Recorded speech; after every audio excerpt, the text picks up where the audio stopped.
मेरा YouTube channel आप देखने से पहले सब्सक्राइब ज़रूर कर लीजिएगा और पसंद आए तो शेयर भी करिएगा। और पूरा वीडियो देखने के बाद अगर आपको अच्छा लगे तो आप कमेंट भी करिएगा कैसा लगा आपको, और लाइक भी करिएगा। इस वीडियो में मैं आपको बताना चाहूँगा पोर्ट्रेट के बारे में कि पोर्ट्रेट कैसे तैयार होता है, उसकी कुछ ख़ास बात बताना चाहूँगा। हालांकि मेरा जो वीडियो चल रहा है वो वीडियो तो पहले मैं बना लिया था, वो मेरे बात से थोड़ा अलग है कि मैं जो बोल रहा हूँ उस वीडियो में वो चीज़ पहले से बन चुका है। तो वो मैं आपको बस केवल एक पोर्ट्रेट के बारे में कुछ जानकारी बस देना चाहूँगा जो मुझे पता है, जो मैं करता हूँ। सबसे पहले जब हम किसी का भी पोर्ट्रेट बनाते हैं तो वो व्यक्ति हमारे सामने बैठा होता है।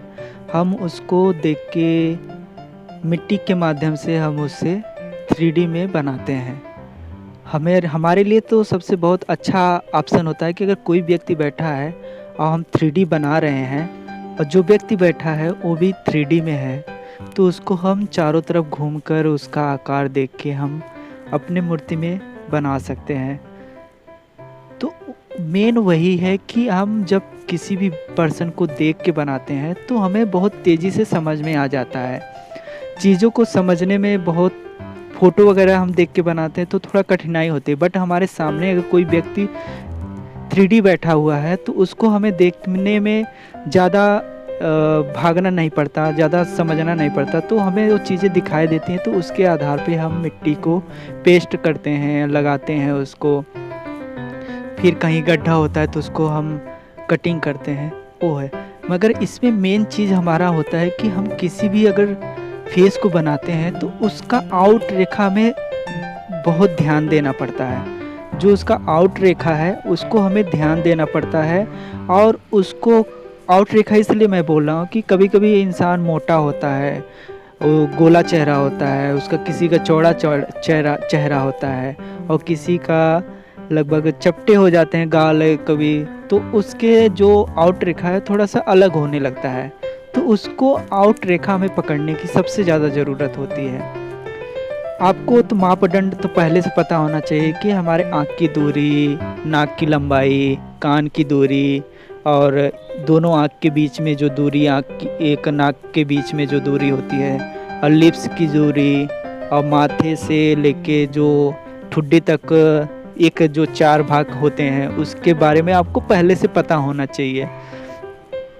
तो जब आप वो चीज़ें सीखे रहते हैं पहले, तो हम आपको बहुत चीज़ें होती हैं कि आपको कठिनाई नहीं होती आँख बनाने में या किसी भी। जब पोर्ट्रेट हम बनाते हैं तो किसी पर्सन का थोड़ी चीज़ें हमारे इधर उधर होते हैं, मतलब कि किसी का नाक लंबा होता है, किसी का लिप्स थोड़ा सा चौड़ा होता है, तो किसी का पतला होता है, तो वो सब चीज़ें बस पकड़नी होती हैं पोर्ट्रेट में, मेन वही होता है।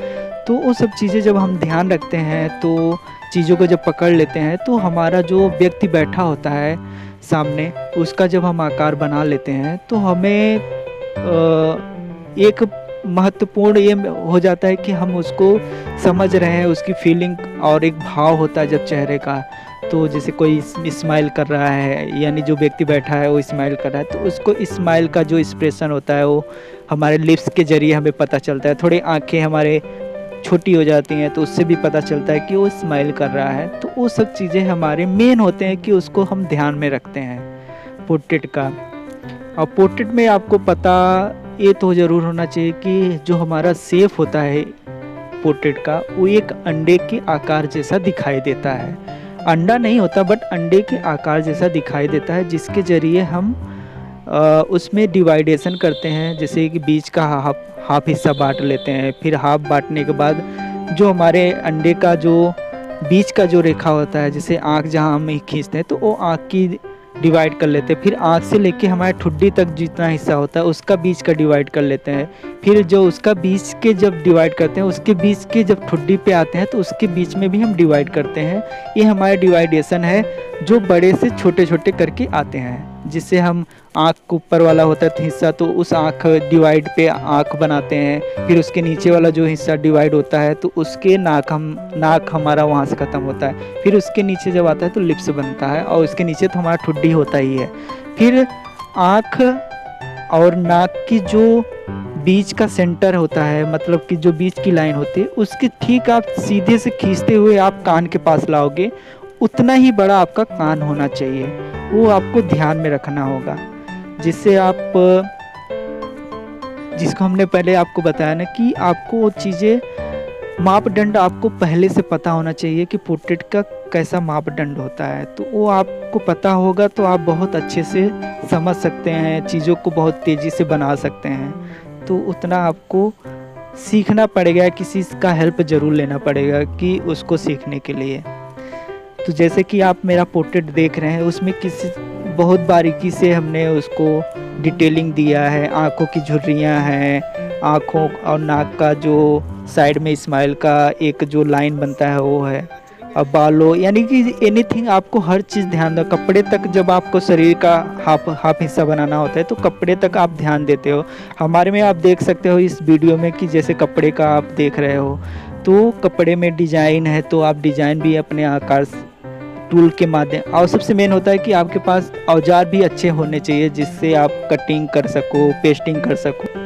Thank you so much. इस वीडियो में इतना ही, बट आप बेल आइकन बटन ना दबाए हो तो प्लीज़ दबा दीजिए ताकि अगला वीडियो आए तो आप देख सको उसको। Thank you so much. Thank you.